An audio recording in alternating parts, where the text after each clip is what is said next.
Dizem que minha casa tem cheiro de cachorro, e talvez tenha mesmo. Cheiro de abraço que não cobra nada, de felicidade correndo no corredor, de patas que sujam o chão, mas limpam a alma. Às vezes acho que, se o amor tivesse cheiro, seria esse. Aqui o despertador não toca, late. O sofá virou território sagrado, e a porta sempre se abre para um rabo abanando.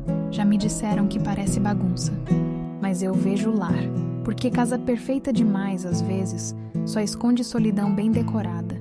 Já a minha tem pelo, brinquedo e até um cantinho com nome na parede. E se tudo isso te incomoda, é porque talvez você nunca tenha sido amado por alguém que não sabe falar, mas sabe sentir.